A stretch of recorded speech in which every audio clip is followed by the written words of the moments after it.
They tell us that the network connects. They tell us that the internet liberates. They tell us that more access means more democracy and authority. But have you ever wondered who gets to build these networks? Who gets to decide even who gets the access? And what happens when the system itself carries the virus of disinformation? I am Cash, and this is the episode 3 of Cash Communication, a realm to pass the spark of learning to the mass. We're told that networks today are created mainly for emancipation, yet sometimes we can see that its purpose is served for manipulation.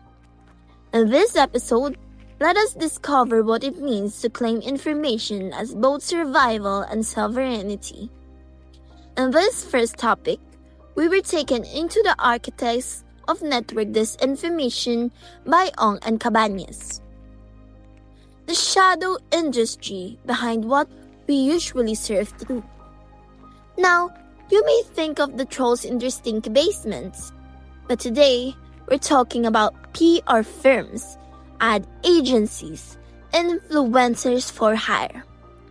They are the hidden makers of the algorithmic underground we often do not know, but it's slowly creeping into our political landscapes and beyond our everyday mechanism.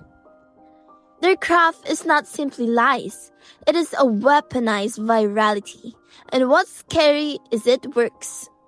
It is no doubt that this is a professionalized deception, where masses' attention itself is captured as capital.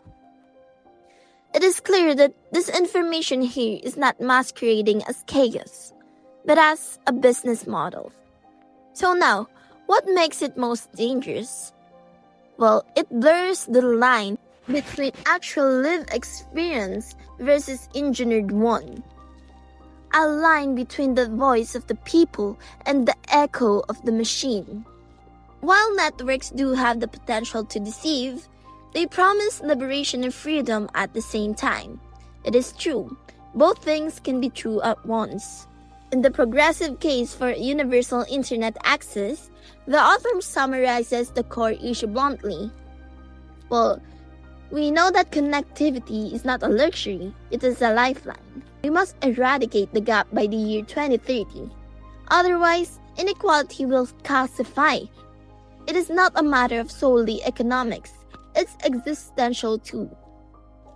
Without online connectivity, one is excluded from education, healthcare, employment, and even governance.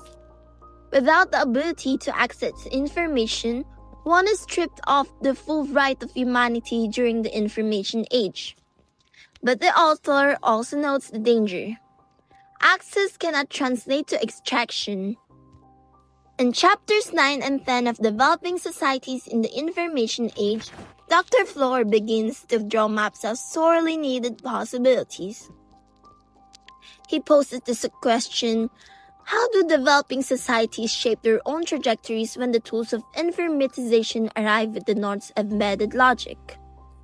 New information and communication technologies, or ICT, offer opportunities in healthcare, governance, agriculture, and education. But they also come with great vulnerabilities such as data colonialism, digital divides, and reliance on foreign platforms that do not serve the local community. Dr. Floor gives us a word of caution for this one. Informatization is not neutral. It represents a political economy of information. Societies run the risk of becoming users without authorship, without their own frameworks.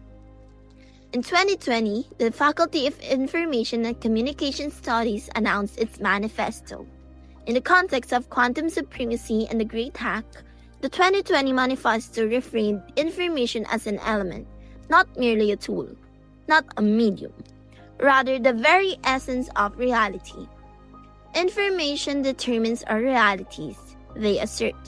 Communication is a critical function among all living systems at all levels. This is not technophilia. This claim is moral, suggesting that information and communication are fundamental to existence. Their employment must be responsible, ethical, and constructive. So, what do we keep, however, with all of this? We can keep that this information is not just a random noise. It is purposefully designed. Universal access is both urgent and insufficient.